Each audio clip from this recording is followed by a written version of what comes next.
Praise the lord. అందరికీ వందనాలు. ఈరోజు దేవుని వాక్యం అనే కార్యక్రమానికి మీకు అందరికీ ఆహ్వానం తెలియజేస్తున్నాను.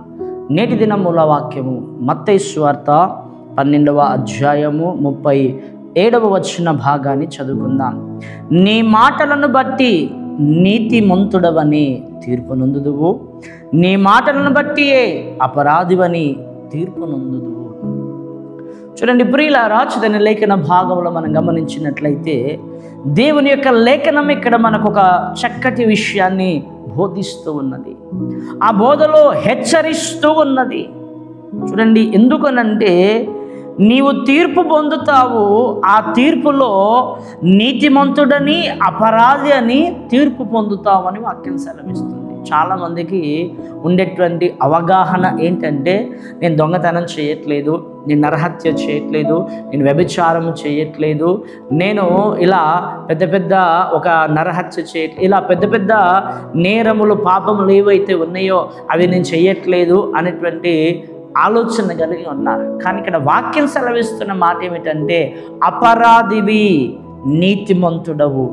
దేనిని బట్టి అపరాధి అవుతున్నాడు, దేనిని బట్టి నీతిమంతుడవుతున్నాడు అనే విషయాన్ని ప్రియులారా మనం గమనిస్తే వాక్యం సెలవిస్తుంది.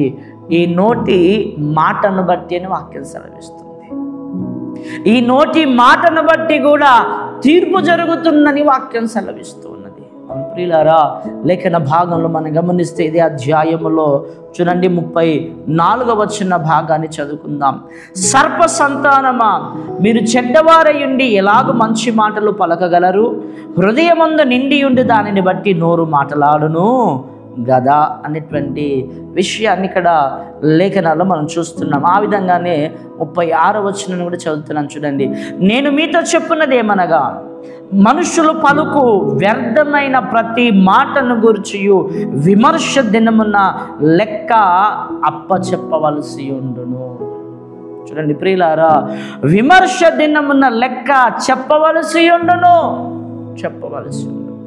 నువ్వు మాట్లాడేటువంటి మాటలు ఉదయం లేచింది మొదలుకొని రాత్రి పడుకునేంత వరకు, అలాగూ నీ జీవిత బ్రతుకు దినములన్నీ ఎన్ని మాటలైతే నువ్వు మాట్లాడుతూ ఉన్నావో ఆ మాటలన్నిటిని బట్టి దేవునికి ఒకరోజు లెక్క అప్పచెప్పవలసి ఉన్నదట. ఇదే అధ్యాయంలో 34లో మనం చదువుకున్నాం కదా. అక్కడ వాక్యం చాలా స్పష్టంగా తెలియజేసిన మాట ఏమిటంటే, మీరు చెడ్డవారై ఉండి మంచి మాటలు ఎలా మాట్లాడగలుగుతారు అని అంటూ మరొక మాట చెప్తుంది. ఏంటంటే, నీ హృదయము నిండి ఉండిన దానిని బట్టి నోరు మాటలాడు అని వాక్యం సెలవిస్తుంది. నీ హృదయము చెడు తలంపులతో, చెడు ఆలోచనలతో, చెడు సహవాసాలు చేస్తూ, చెడు మాటలు పలుకుతూ ఉండినప్పుడు, నీ హృదయం చెడుతో నిండినప్పుడు ఆ చెడు ఆలోచనలే బయటికి వస్తాయి, ఆ చెడు మాటలే బయటికి వస్తాయని లేఖనాలు మనం చూస్తున్నాం. కనుక ప్రియులారా, మనం మాట్లాడేటువంటి మాట చాలా ప్రాముఖ్యమైనదట. నువ్వు వినుటకును మాట్లాడుటకును బహు జాగ్రత్తగా ఉండమని యాకోబు భక్తుడు మనకు హెచ్చరిక చేస్తూ ఉన్నాడు.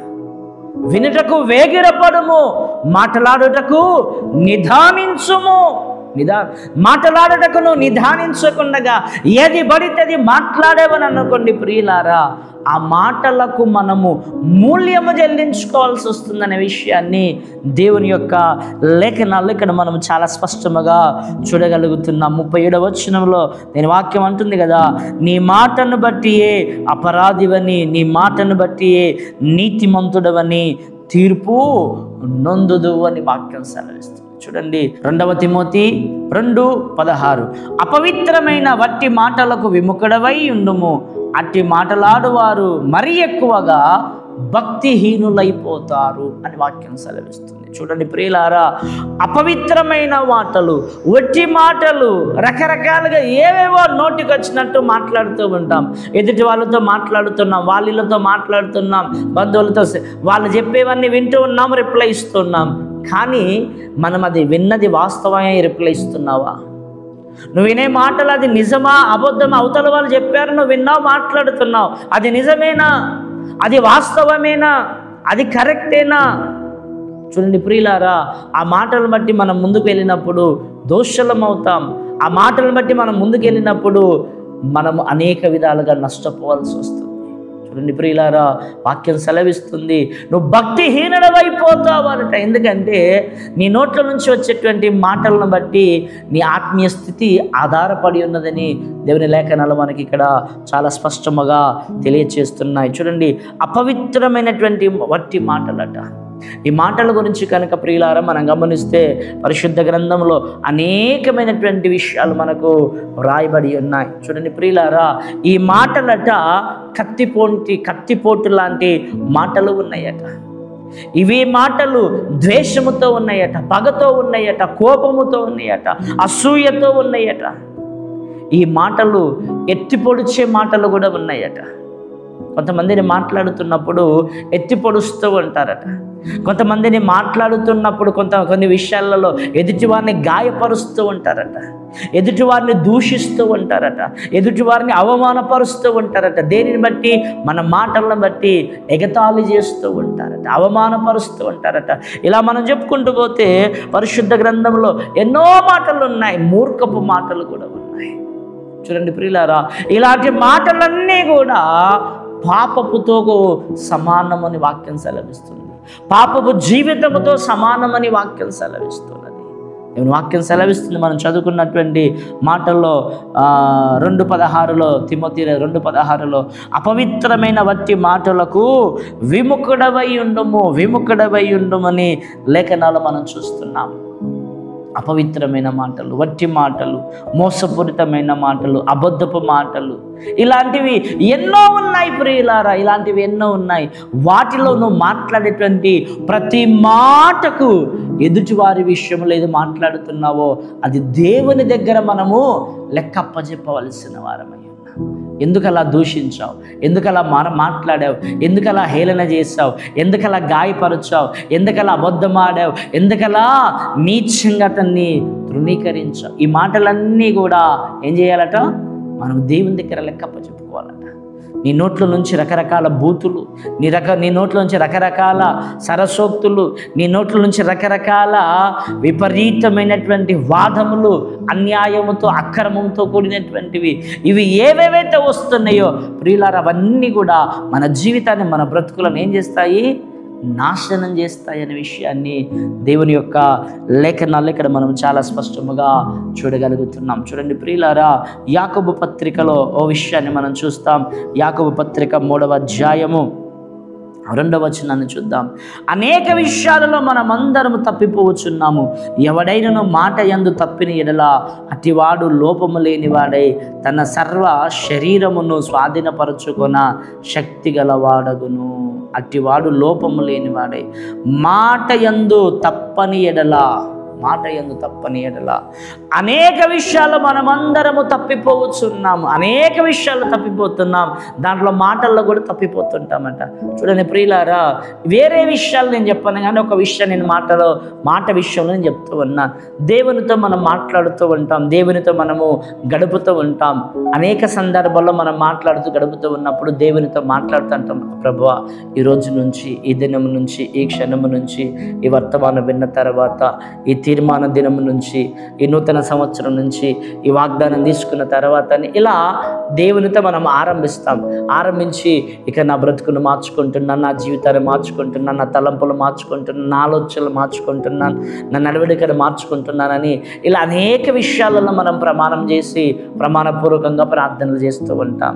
అయితే ఆ మాటల మీద మనము నిలవబడ్డామా లేదా అనేది చాలా ప్రాముఖ్యమైనది. ఎవడైనా మాట యందు తప్పిన ఎడల వాడు తన శరీరాన్ని తానే నాశనం చేసుకుంటూ ఉన్నాడు. మాట యందు నిలబడిన ఎడల తన శరీరాన్ని తాను కాపాడుకుంటున్నాడు అనే విషయాన్ని దేవుని లేఖనాలు సెలవిస్తున్నాయి. అనుప్రియులారా, నువ్వు లోక విషయాలను చెప్పట్లేదు, దైవికంగా దేవునితో ఎన్ని సందర్భాల్లో నువ్వు మాట ఇచ్చావు, ప్రభువా మంచిగా బ్రతుకుతా, నీతిగా బ్రతుకుతా, యథార్థంగా బ్రతుకుతా, నాకున్న వ్యసనాలను విడిచిపెడతా, ఈ సంవత్సరం రక్షణ తీసుకుంటా, ఈ దినం రక్షణ తీసుకుంటా, ఇలా నీతిగా బ్రతుకుతా, నీతిగా ఉంటా, క్రమముగా ఉంటా, క్రమముగా ఇస్తా, క్రమముగా ప్రార్థన చేస్తా, క్రమముగా భక్తిలో ఎదుగుతా ప్రభువా, ఉంటా ప్రభువా అని ఎన్ని సందర్భాల్లో నువ్వు దేవునితో మాట్లాడి ప్రమాణంలో చేసుకోలేదు? ఆ మాటల మీద నువ్వు నిలబడి ఉన్నావా? చూడండి ప్రియులారా, ఇదే యాకోబు పత్రిక 1వ అధ్యాయం యాకోబు పత్రిక 1వ అధ్యాయం 26వ వచనం, ఎవడైనను నోటికి కళ్ళము పెట్టుకొనక తన హృదయమును మోసపరుచుకొనుచు భక్తి గల వారిని అనుకొని ఇలా వాని భక్తి అంతా వ్యర్థమే. మన ప్రియులారా, మన నోటికి ఏముండాలట? కళ్ళెం ఉండాలట. మన నోటికి భద్రత ఉండాలట. మన నోటికి దేవుని వాక్యం అనే ఖడ్గము అద్దం ఉండాలట. ఏది మాట్లాడుతున్నామో ఆ మాట బహుశ్రేష్టమైనది ఉండాలట. కనుక ప్రియులారా, మన మాట ఇతరులని గాయపరిచేదిగా ఉండకూడదు. మన మాట ఇతరులను అవమానపరిచేదిగా ఉండకూడదు. మన మాట ఇతరులని ప్రోత్సాహపరిచేదై ఉండాలా, పురిగొల్పేదై ఉండాలా, ఇతరులని ప్రేమించేదై ఉండాలా, దేవుని గణపరిచేదై ఉండాలా. ఇంతకు మించి వేరే మాటలు వస్తున్నాయి అని అంటే ఆ మాటలన్నీ కూడా మన భక్తిహీనతకు, మనం దేవునికి దూరం అయిపోయిన దానికి సూచన అని వాక్యం సెలవిస్తుంది. కనుక ప్రియులారా, మాట్లాడేటప్పుడు చూసి చాలా జాగ్రత్తగా విని మాట్లాడు. ఒకవేళ నువ్వు మాట్లాడేటప్పుడు ఎవ్వరు లేరు, అవతల వ్యక్తి ఫోన్లో మాట్లాడుతున్నాడు, ఇక్కడ నువ్వు మాట్లాడుతున్నావు. నువ్వు మాట్లాడుతున్నప్పుడు నువ్వు విన్న మాటలను బట్టి, చూసి తెలుసుకున్న దాన్ని బట్టి కాదు, నువ్వు విన్న దాన్ని బట్టి మాట్లాడుతున్నప్పుడు ఆ విషయాలు మీ ఇద్దరి మధ్యనే ఉండవు. ఏదో ఒక రోజు అలా అవి పాకిపోతాయి. అవతల వ్యక్తి గాయపరచబడతాడు, అవతల వ్యక్తి అవమానపరచబడతాడు, అవతల వ్యక్తి చులకన చేయబడతాడు. అతను వెళ్ళి దైవ సన్నిధిలో మోకాలు వంచి ప్రార్థన చేశాడు అనుకో, ఆ ప్రార్థన నీకు దీవెనకరంగా ఉంటుందా? ఆ ప్రార్థన నీకు ఆశ్చర్యకరంగా ఉంటుందా? ఆ ప్రార్థన నీకు మేలుకరంగా ఉంటుందా? నీ కుటుంబానికి నీకే అది గొప్ప నాశనానికి కారణమవుతుంది. కనుక ప్రియులారా, వ్యర్థమైన ప్రతి మాటలను మీరు దూరం చేసుకొని, జీవము కలిగిన మాటలు నీ నోట్లో ఉంచుకొని పరిశుద్ధులుగా, నీతిమంతునిగా ముందుకు సాగినట్లుగా దైవ వాక్కులు నీ నోటకు ఉంచుకొని, దైవ ఖడ్గం అనే కళ్ళం నీ నోటికి పెట్టుకొని జీవించాలని ప్రభుపేట మనవి చేస్తూ ఈ మాటలు ముగిస్తున్నాను. దేవుడి వాక్యం మన వెనుకట్లో దీవించునుగాక. ఆమేన్. ప్రార్థన చేసుకుందాం. పరిశుద్ధుల నీకు వందనాలు, స్తోత్రాలు. ఈ నీ మాటలు నాలో మాలో అందరిలో ఫలింపజేసి మాకు దీవెనాశీర్వాదకరంగా మలచి మార్చమని, వినుటకు వేగిరపడి మాటలాడకు నిదానించి ఉండటకు సహాయం చేయమని క్రీస్తు పేట వేడుకుంటున్నాం తండ్రి. ఆమేన్.